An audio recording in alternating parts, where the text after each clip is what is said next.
오전에 준다고 오후에 읽자. 예스24 총알 배송. 대한민국 1등 인터넷 사전 예스24. 영화 예매도 예스하세요.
엄마는 아직 술이 안 깼다.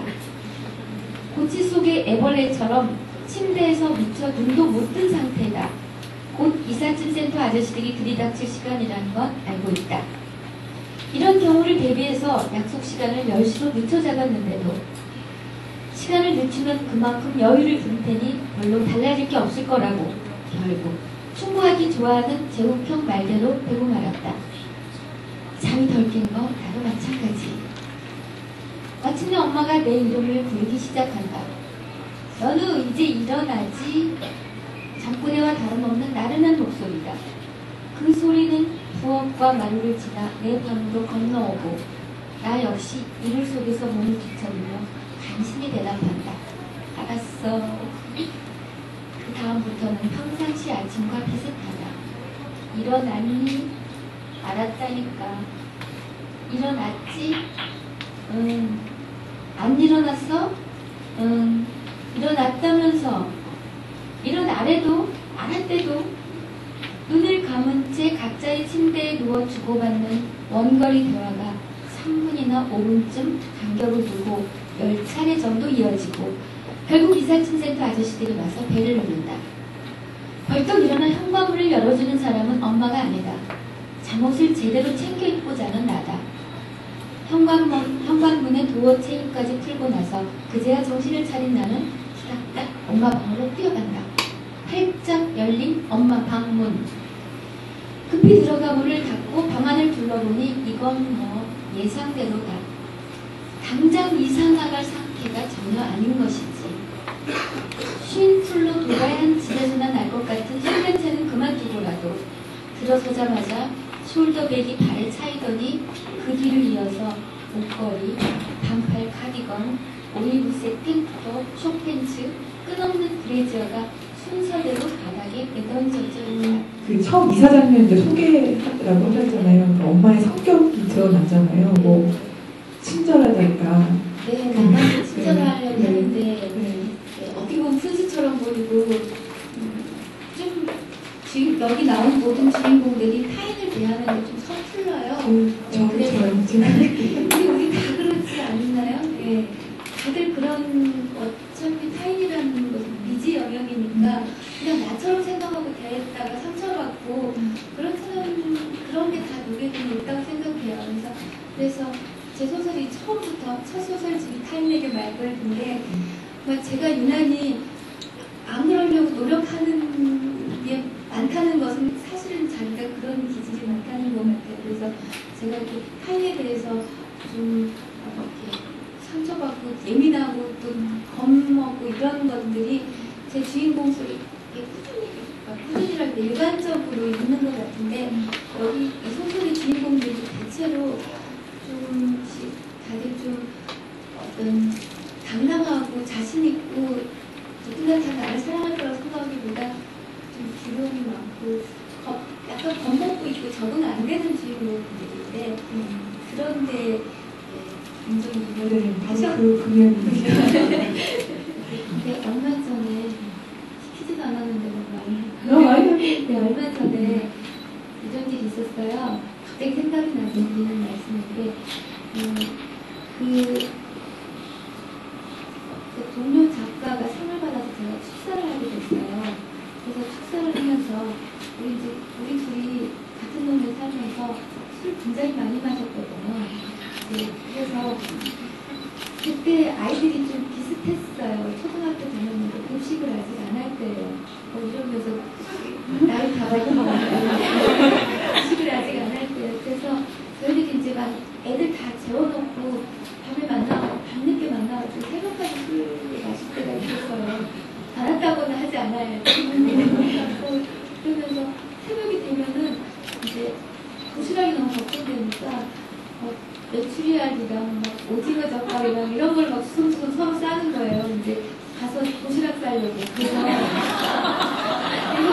도시락 반찬이 둘이 같은 학교는 아니었지만 도시락 반찬이 좀 비슷했어요. 근데 맥주 마신 날은 무슨 오징어 포랑 땀 소주 마신 날은 메추리알 같은 맥주 그랬다는 얘기를 하면서 그 시절을 같이 견디고 왔다는 게 지금 상을 받으니까 이제 그런 시절이 생각난다는 얘기를 했어요. 근데 그 자리에 그 딸이 이제 근데 근데 나중에 그 자리에 그 딸이 어떻게 느꼈는지를 전해 들었어요. 근데 그 전까지는 엄마가 좀 무책임하다고 생각한 부분도 있었나 봐요.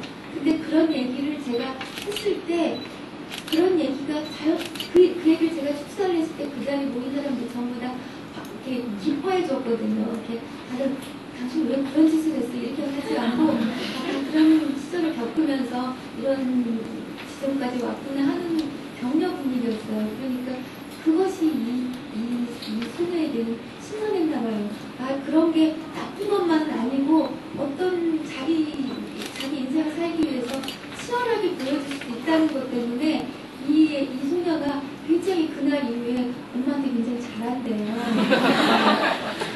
저는 그 얘기를 전해 듣고 무슨 생각을 했냐면 어른들뿐만이 아니라 아이들도 편견에 상처받고 있다는 생각을 했어요. 또 생각나는 게 있는데요. 제가 무슨 상을 받았을 때 저를 소개하면서 옷 얘기를 했어요. 옷을 신경을 쓰는 분이 쉽게 말하면 옷을 잘 입는다 이렇게 얘기를 했어요. 그래서 제가 제 마이크 잡아놓고 저 좀 신경 써요. 그러는데 왜냐하면 좀 저는 두드러지지 않기 위해서 신경을 썼었어요. 네. 돈밖에 난다고 할까? 아무튼 좀 뭔가 그게 싫어서 그냥 남들처럼 입어야 된다 그런 생각을 오랫동안 했었어요. 근데 요즘은 좀 이제 그렇게 하지 않아요. 좀 틀을 깨려만 소설을 쓰기 때문에 어떻게 해서 작가답지 않고 어떻게 해서든지 남들 같지 않고 그런 생각을 반대로 하게 돼요. 저는 가끔 제가 이제 여러 자리에서 말씀드렸지만 저는 36살에서 소설가가 돼가지고요. 그 전에 막 이렇게 건전하게 살려고 바람직한 인간이 되려고 살려다가 뭔가 아닌 것 같아가지고 소설을 쓰기 시작했기 때문에 좀 머릿속에 너무 건전한 생각이 2차적으로 들어요. 훈련되는 것이. 그래서 어떤 때는 타고난 어떤 힘과 전복적인 상상력을 가진 그런 작가들한테 컴플렉스가 좀 있어요. 나는 이렇게 모험생같이 맨날 이렇게 애써서 할 뿐이니 언제 그렇게 힘 있는 서사 같은 걸 특이한 상상 같은 걸 해보나 이런 생각을 했는데 어떤 순간 이렇게 생각하기로 했어요. 나는 늘 상식적으로 생각하니까 그것만 뒤집으면 되잖아. 이렇게 생각을 해버렸어요. 근데 저는 처음 소설을 쓰기 시작하면서 몇 가지 제 마음속으로 작전을 세웠어요.